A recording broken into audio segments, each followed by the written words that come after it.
Hi guys! Kumusta po kayo? For today's video ay pupunta kami ng market.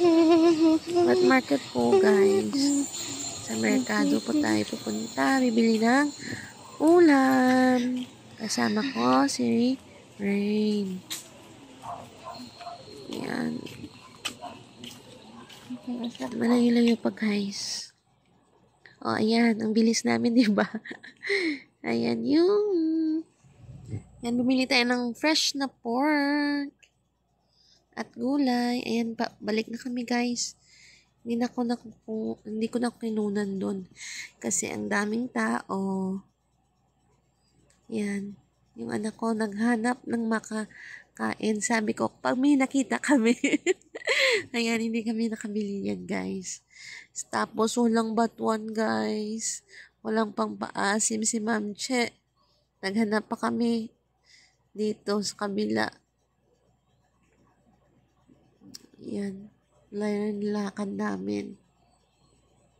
Pauwi na kami guys.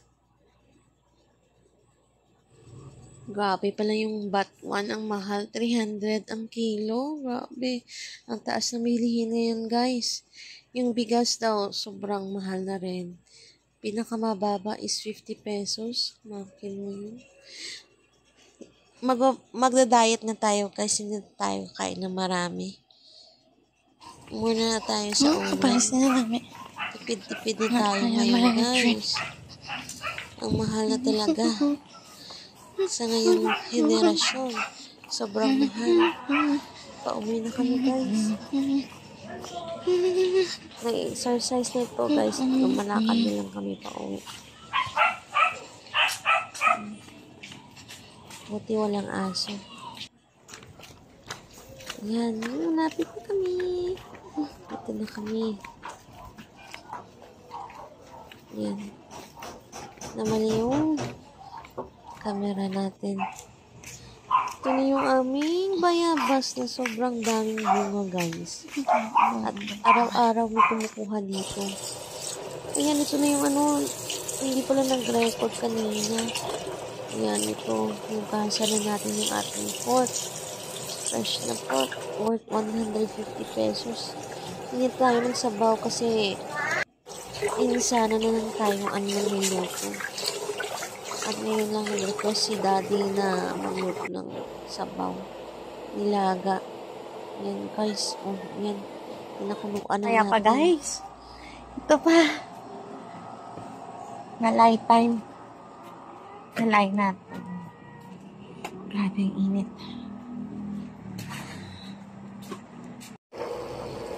Hindi muna tayo focus sa cooking natin kasi meron naman tayo dito.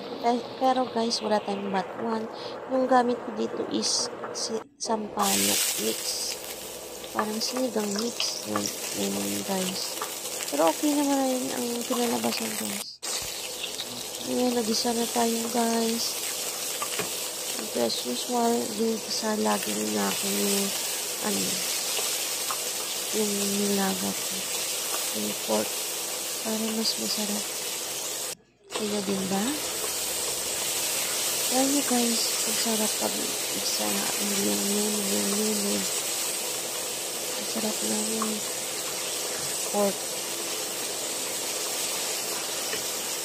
Nakakamiss kasi yung nilaga. Pero may hiyas tayo guys. Hindi ko alam kung ano sa Tagalog yung hiyas. Yan guys, yung mapula or mawin. Yung hiyas na tawag. Kasi ubos na yung ka-juice. Wala tayong ka-juice guys. Sana ka-juice ito. Yan na ng alternative optional. Option mo guys. Yes. Masarap din ito guys. Masarap din sa bahay.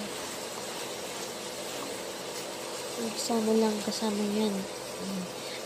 Nilaga yun ng mga 40 to 1 hour guys. Nilagay tayo ng asin. Igisa mo para naluot yung sarap. Yung lasa yung ating baboy. Dagdag nilangka tayo. Yung langka natin 15 pesos. Yung sipo yan. Mahal talaga guys. Hindi rin naman kami kumakain ng langka. At luto pa yung langka na binigay sa akin. Ayan na guys, syempre. Yung pinakunta Guys, natin gamit kanina. natin, Okay guys, lang yan oh. guys. Wala tayong Gamit batuan. yung sinigang mix na pampaasim. Pero okay yung nasa guys. Mix yung ating video ngayon guys. Maliit lang to, guys. Ayan. Nakaubos. Yung maliit na sa shay lang yan guys. Sinigang sinampalo. Ang paasin natin. Kaya lagay ng sinigang mix. I-taste mo na guys. Kuluan lang siya na at i-mix. Lagay na natin yung spring onions. Tikman mo. Adjust mo yung lasa kung mapait ba, maparat, ano tawag, ganun. Mix mo lang guys. Ayan guys. Thank you for watching. Please don't forget to like and subscribe. At yan guys, luto na. Bye!